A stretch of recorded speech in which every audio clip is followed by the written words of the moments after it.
Welcome दोस्तों, मैं हूं एडवोकेट जितेंद्र। आज के वीडियो के अंदर बताने वाला हूं कि 498A, 406, 504, 506, 323 और 377 ऐसे सेक्शन अक्सर पति के ऊपर पत्नी लगवाती ही रहती है। और ये आपको भली भांति भी पता है क्योंकि आपके ऊपर भी इनमें से कोई ना कोई सेक्शन तो जरूर लगा हुआ होगा।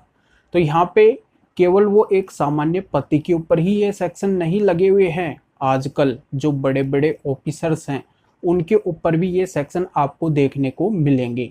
यहाँ तक कि जो न्याय करते हैं कोर्ट के अंदर, जो न्यायाधीश होते हैं, यहाँ पे जो जज होते हैं, उनके ऊपर भी ये सेक्शन लगे हुए हैं। तो हाल ही में एक मामला आया है जिसमें एक जज साहब के ऊपर उनकी पत्नी ने ये विभिन्न धाराएं लगवाई है। तो यहाँ पे आजकल जज साहब भी सुरक्षित नहीं है। केवल ये सेक्शन आपके ऊपर ही नहीं है, जो न्यायकर्ता, जो एक न्यायाधीश है, उनके ऊपर भी ये सेक्शन लगे हुए हैं।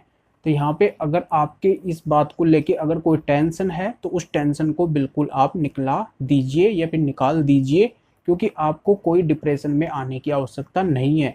ये एक सामान्य प्रक्रिया हो चुकी है। जो वो पहले वाली जो प्रक्रिया थी, जो विशेष राइट महिलाओं को दिए हुए थे इन एक्ट्स के थ्रू, और उनको विशेष राइट मिले हुए थे जिसमें क्या होता था कि तुरंत कार्रवाई होती थी हस्बैंड और हस्बैंड के रिलेटिव के ऊपर अगर वो ऐसा व्यवहार करते थे। पर आजकल ये नॉर्मल प्रक्रिया हो चुकी है और यहाँ पे सभी को पता है कि इन एक्ट्स का, जो महिलाओं को विशेष राइट के तहत मिले हुए हैं, उनका ज़्यादातर आजकल मिसयूज हो रहा है। तो यहाँ पे ये केवल आपके ऊपर ये सेक्शन यूज नहीं किए जा रहे हैं, ये हर किसी के ऊपर, यानी कि ज़्यादातर जो हस्बैंड हैं और हस्बैंड में भी जो बढ़िया बढ़िया पोस्ट के ऊपर हैं, उनके ऊपर भी ये सेक्शन यूज किए जा रहे हैं। तो यहाँ पे आपको किस तरीके से डील करना है, यहाँ पे जो जज साहब हैं उनके ऊपर उनकी वाइफ ने जो ये सेक्शन लगाए, उन्होंने ये किस तरीके से डील किया और किस तरीके से वो इन सेक्शन से बाहर निकले, और यहाँ पे उनके ऊपर ये सेक्शन लगे तो क्या उनको इनके अंदर जेल हुआ क्या, पूरी प्रक्रिया आपको इस वीडियो के अंदर देखने को मिलेगी। तो पूरा वीडियो बिल्कुल अंत तक आपको देखना है। बहुत ही इंपॉर्टेंट वीडियो है, आपके केस से रिलेटेड वीडियो है। बिल्कुल अंत तक मेरे साथ इस वीडियो में बने रहिए। उससे पहले बता दूं, इस चैनल को सब्सक्राइब नहीं किए हैं तो सब्सक्राइब भी कीजिए, बेल आइकन दबाइए, वीडियो को लाइक करके शेयर कर दीजिए। मेरे से अगर बात करना चाहते हैं, कोई भी लीगल प्रॉब्लम है, तो वीडियो को डिस्क्रिप्शन में नंबर दिए गए हैं, स्क्रीन के ऊपर मेरे नंबर शो हो रहे हैं। अपॉइंटमेंट बुक करवा के डायरेक्ट कॉल के ऊपर मेरे से बात कर सकते हैं, अपनी लीगल प्रॉब्लम का सॉल्यूशन पा सकते हैं। तो चलिए शुरू करते हैं।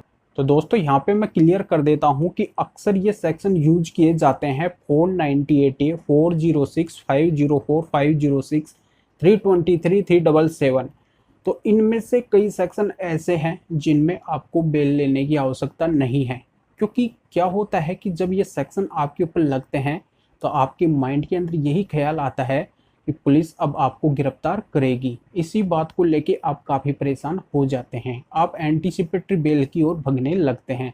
पर यहाँ पे मैं क्लियर कर देता हूँ कि कई सेक्शन ऐसे हैं जिनमें आपको एंटीसिपेटरी वगैरह यानी कि बेल लेने की ऐसी कोई आवश्यकता नहीं पड़ने वाली है। क्योंकि माननीय सुप्रीम कोर्ट ने एक जजमेंट दिया था अरनेश कुमार का, तो उसके अकॉर्डिंग ऐसी कोई गिरफ्तारी नहीं बनती है। 7 साल से कम की जिन सेक्शन में सजा होती है उनमें पुलिस आसानी से गिरफ्तार नहीं करेगी। अगर अति आवश्यक हो, यानी कि इमरजेंसी अगर सिचुएशन है, तभी पुलिस उन सेक्शन में गिरफ्तार कर सकती है। पहले पुलिस को मतलब 41A का नोटिस देना पड़ेगा। यहाँ पे पुलिस का अगर कोऑपरेट वो पर्सन करता है जिनके ऊपर ये सेक्शन लगे हैं, तो उनको पुलिस कतई भी गिरफ्तार नहीं करेगी। अति आवश्यक सिचुएशन में ही पुलिस गिरफ्तार कर सकती है। और जो सेक्शन ऐसे हैं जिनमें 7 साल से ज़्यादा की सजा है, उनमें ही पुलिस गिरफ्तार कर सकती है। तो यहाँ पे मैं क्लियर कर देता हूँ कि इनमें से अगर कोई सेक्शन आपके ऊपर है, जैसे 498A, 406, 504, 506 हो गया, 323 हो गया, तो ये ऐसे सेक्शन है जिनमें 7 वर्ष से कम की सजा है, तो पुलिस इनमें जल्दी से गिरफ्तार नहीं करेगी क्योंकि इनमें 7 वर्ष से कम की सजा मानी गई है। अब आगे एक सेक्शन आता है 377, यानी अप्राकृतिक संबंध का जो सेक्शन आता है, इसमें 10 वर्ष तक की सजा होती है। अगर ये सेक्शन आपके भी जुड़ा हुआ है 498A के साथ में, तो आपको एंटीसिपेटरी लेनी पड़ेगी क्योंकि इसमें 10 वर्ष की सजा का प्रावधान किया गया है। तो यहाँ पे ऐसा ही हुआ, जज साहब के ऊपर भी उनकी पत्नी ने IPC 498A, 406, 504, 506, 323, 377 जैसे सेक्शन लगा रखे। अब जज साहब ये देखे कि जो इनमें अधिकतर सेक्शन है वो तो 7 साल से कम की सज़ा के हैं, तो पुलिस इनमें तो गिरफ्तार नहीं कर सकती, उनकी कोई अरेस्टिंग नहीं हो सकती है। पर जज साहब ये सोचे कि यहाँ पे जो 377 सेक्शन है इसमें 10 वर्ष की सज़ा है, तो पुलिस उनको गिरफ्तार कर सकती है, उनके मान सम्मान के ऊपर ठेस पहुँच सकती है, क्योंकि वो एक रेपुटेटेड पर्सन है, वो एक अच्छी पोस्ट के ऊपर है, सम्मानजनक पोस्ट के ऊपर है। अगर ऐसी कोई गिरफ्तारी वगैरह होती है तो यहाँ पे उनके मान को ठेस पहुँचती है। तो इन सभी से बचने के लिए जज साहब जाते हैं सेशन कोर्ट में एंटीसिपेटरी के लिए। वहाँ पे अपनी बात रखते हैं कि जो उनके ऊपर एफआईआर उनकी वाइफ ने करवाई है वो फाल्स करवाई है, झूठी करवाई है, और दोनों अलग अलग रह रहे हैं पिछले 15 महीने से, और 15 महीने के बाद में उसने ये एफआईआर करवाई है, और दोनों म्यूचुअल डाइवोर्स के लिए सेक्शन 13B में भी अप्लाई कर रखे हैं। तो यहाँ पे ये सभी फॉल्स एलिगेशन है, तो उनको एंटीसिपेटरी दी जाए। तो ये बात यहाँ पे जज साहब सेशन कोर्ट के सामने रखते हैं, पर यहाँ पे सेशन कोर्ट उनको राहत नहीं देती है। सेशन कोर्ट के द्वारा ये कहा जाता है कि आपको इन्वेस्टिगेशन ज्वाइन करना चाहिए, पर वीक आपको थाने में जाना पड़ेगा। तो यहाँ पे जज साहब देखे कि जब उनके ऊपर फॉल्स एलिगेशन लगे हैं तब भी उनको राहत नहीं मिल रही है, तो फिर वो जाते हैं हाई कोर्ट, और हाई कोर्ट में अपनी बात रखते हैं कि पिछले 15 महीने से दोनों अलग अलग रह रहे हैं और उन्होंने इस बीच ऐसा कुछ किया भी नहीं है, यानी कि उनका कोई रिलेशन वगैरह भी नहीं है, और यहाँ पे उनकी वाइफ ने जो भी एलिगेशन लगाए हैं फॉल्स एलिगेशन लगाए हैं। तो यहाँ पे हाई कोर्ट ने सब कुछ देखते हुए और यहाँ पे एंटीसिपेटरी उनको ग्रांट कर दी, यानी कि एंटीसिपेटरी बेल जज साहब को मिल गई। तो यहाँ पे मैं आपको क्लियर कर देता हूँ कि जज साहब को कानून की पूरी जानकारी थी। कानून की प्रॉपर जानकारी होने के कारण जज साहब ने ऐसी प्रक्रिया अपनाई जिससे उनको ईजिली एंटीसिपेटरी मिल गई और उनको ज़्यादा दिक्कत भी नहीं आई। तो उन्होंने कौन सी प्रक्रिया अपनाई? अगर आपके ऊपर भी ऐसे एलिगेशन लगे हैं, ऐसे सेक्शन लगे हैं, तो आपको किस तरीके से इस प्रक्रिया को फॉलो करना है जिससे आपको भी कोई दिक्कत नहीं आई। दोस्तों, अगर आपके ऊपर भी ये सेक्शन लगते हैं, आपकी वाइफ लगवाती है या फिर लगवा चुकी है, तो फर्स्ट में ही आपको अलर्ट हो जाना है। यानी कि जब आपके ऊपर एफआईआर होती है, फर्स्ट स्टेप में जब आपके ऊपर एफआईआर होती है, तो आपको एफआईआर की कॉपी प्राप्त करनी है, आपको एफआईआर की कॉपी लेनी है। अब एफआईआर की कॉपी को आपको ध्यान से पढ़ना है, बिल्कुल माइंड लगा के ध्यान से पढ़ना है। उसमें हर एक पॉइंट को, जो बारीकी पॉइंट है, जो मतलब आपके ऊपर फॉल्स एलिगेशन लगे हैं, उनको आपको अंडरलाइन कर लेना है। उनमें ये देखना है कि ये मेरे ऊपर गलत, ये जो एलिगेशन है गलत लगे हैं, और यहाँ पे मैंने ऐसा कुछ किया ही नहीं है, फिर भी मेरे ऊपर ये एलिगेशन लगे हैं। फिर आपको क्या करना है कि शांत दिमाग से एक पेपर लेना है, उसके ऊपर उन एलिगेशन को नोट करना है और उन एलिगेशन का जवाब ढूंढना है कि यहाँ पे जो उसने डेट मेंशन करवाई है उस एफआईआर के अंदर वो गलत है, या फिर उसने एलिगेशन लगवाए हैं वो गलत हैं। फिर आपको ये देखना है कि इसके मेरे पास में कौन कौन से एविडेंस हैं।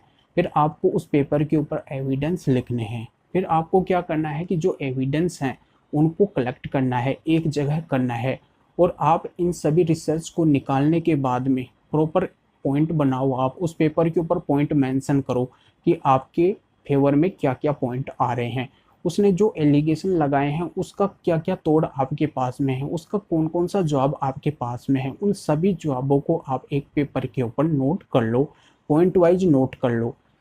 इस प्रक्रिया को करने के बाद में आपको क्या करना है कि जहाँ पे जिस कोर्ट में आपके ऊपर एक केस लगा है वहाँ पे आपको जाना है, वहाँ पे ट्राई करना है कि इस फील्ड में बेस्ट वकील कौन है जो मेरे केस को आसानी से जितवा सके, क्योंकि मेरे ऊपर फॉल्स एलिगेशन लगे हैं। फिर आपको क्या करना है कि उन वकील साहब से मिलके पूरी घटना उनको बतानी भी है, साथ में जो आपने पॉइंट नोट किए हैं वो पॉइंट भी उनको देने हैं, और एफआईआर की कॉपी भी उनके सामने पेश करनी है, और जो एविडेंस आपके पास में है वो एविडेंस भी वकील साहब को देने हैं।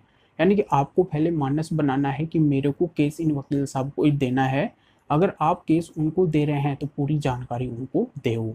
फिर क्या है कि पूरी प्रक्रिया को वो वकील साहब ही हैंडल करेंगे, आपको फिर कोई ज़्यादा टेंशन लेने की आवश्यकता नहीं है।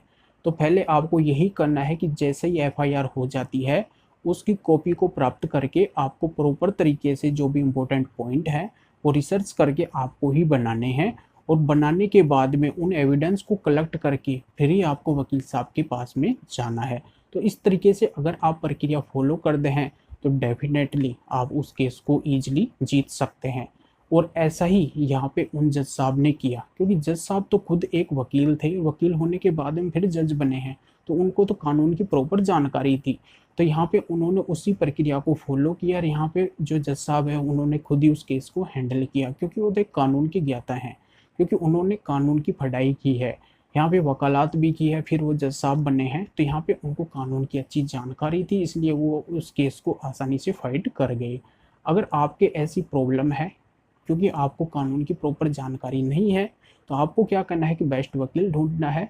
अगर आपको प्रॉपर जानकारी नहीं मिल पाती है तो आपका भाई एडवोकेट जितेंद्र आपके सामने बैठा है, स्क्रीन के ऊपर मेरे अपॉइंटमेंट नंबर शो हो रहे हैं, उसके ऊपर अपॉइंटमेंट बुक करा के आपकी अगर कोई भी लीगल प्रॉब्लम है तो उसका सॉल्यूशन मैं बताऊंगा, क्योंकि मैं यहाँ पे आपकी सेवा के लिए बैठा हुआ हूँ। अगर आपकी प्रॉब्लम है तो बिल्कुल आप इसके ऊपर अपॉइंटमेंट बुक करा के डायरेक्ट कॉल के ऊपर मेरे से बात कर सकते हैं और अपनी लीगल प्रॉब्लम का सॉल्यूशन पा सकते हैं।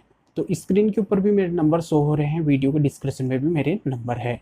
तो पूरी जानकारी आपके समझ में आ गई होगी, तो वीडियो को लाइक करके ज़्यादा से ज़्यादा शेयर कर दीजिए और लोगों को भी इस जानकारी का पता चल सके। तो फिर आगे मिलेंगे आपसे नए वीडियो नए टॉपिक के साथ में। आप सभी का बहुत बहुत धन्यवाद।